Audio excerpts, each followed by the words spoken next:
বিশ্বের সবচেয়ে আশ্চর্যজনক কিছু তথ্য যেগুলো দেখে বিজ্ঞানীরাও হতবাক হয়ে গেছেন। নম্বর ৮, এটা হলো বিশ্বের সবচেয়ে বিপজ্জনক সিঁড়ি। আসলে এই সিঁড়িতে ওঠা একটা চ্যালেঞ্জিং কাজ, কারণ এটি অনেক উঁচুতে অবস্থিত। এতে ওঠার সময় অনেকেই ভয়ে চিৎকার করে বসে, এমনকি অনেকে তো শুধু দেখেই আতঙ্কিত হয়ে পড়ে। এই সিঁড়িগুলোতে কোনো সুরক্ষা ব্যবস্থা নেই, তাই যদি কেউ পড়ে যায় তাহলে সোজা নিচে আর তারপর সোজা উপরে যাওয়ার টিকিট কাটা যাবে।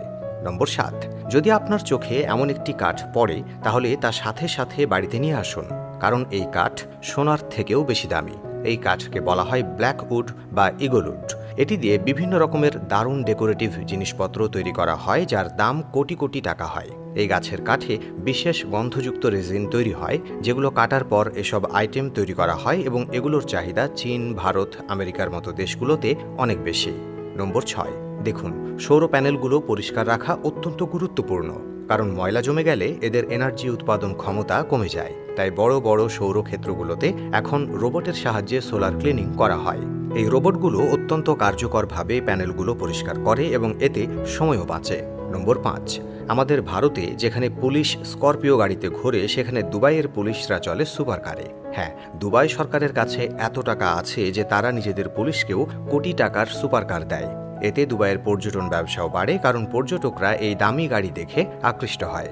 নম্বর ৪, আমি কখনো ভাবিনি চীনের লোকেরা এতটা এগিয়ে যাবে। যেখানে ভারতে ড্রোন কেবল বিয়ের ভিডিও করার জন্য ব্যবহৃত হয়, সেখানে চীনের মানুষ ড্রোন দিয়ে চমৎকার শো করে। হাজার হাজার ড্রোন একসাথে উড়ে আলোর মাধ্যমে অসাধারণ আর্ট তৈরি করে, যা দেখতে বিশ্বজুড়ে মানুষ আসে। এতে অবশ্য কোটি কোটি টাকাও খরচ হয়। নম্বর ৩, আপনি আগে কখনো এমন বোল্ট দেখেননি। এটিকে ডাবল সাইড বোল্ট বলা হয়, কারণ এর দুই পাশেই হেড থাকে। একটি অংশ ডানে আর একটি বামে যায়। এটি বড় বড় মেশিনে ব্যবহৃত হয় এবং সাধারণভাবে খোলা যায় না। নম্বর ২, অনেক জায়গায় মানুষ পেঁপে খায় না, বরং এর রস পান করে। তারা কাঁচা পেঁপেতে কাঠ দিয়ে রস বের করে এবং তা বিশুদ্ধ করে হাজার হাজার টাকায় বিক্রি করে। এই রসে এমন অ্যান্টিঅক্সিডেন্ট থাকে যা পাকা পেঁপেতে থাকে না। নম্বর ১, আবারও চীনের কথাই আসছে। যেখানে আমরা ড্রোনকে ভিডিও তোলার জন্য ব্যবহার করি, সেখানে চীনের মানুষ এই ড্রোন ব্যবহার করে পাহাড়ে সৌর প্যানেল বসানোর কাজ করে। কারণ পাহাড়ে ওঠা কঠিন, তাই তারা এই কাজ সহজে করতে ড্রোন ব্যবহার করে।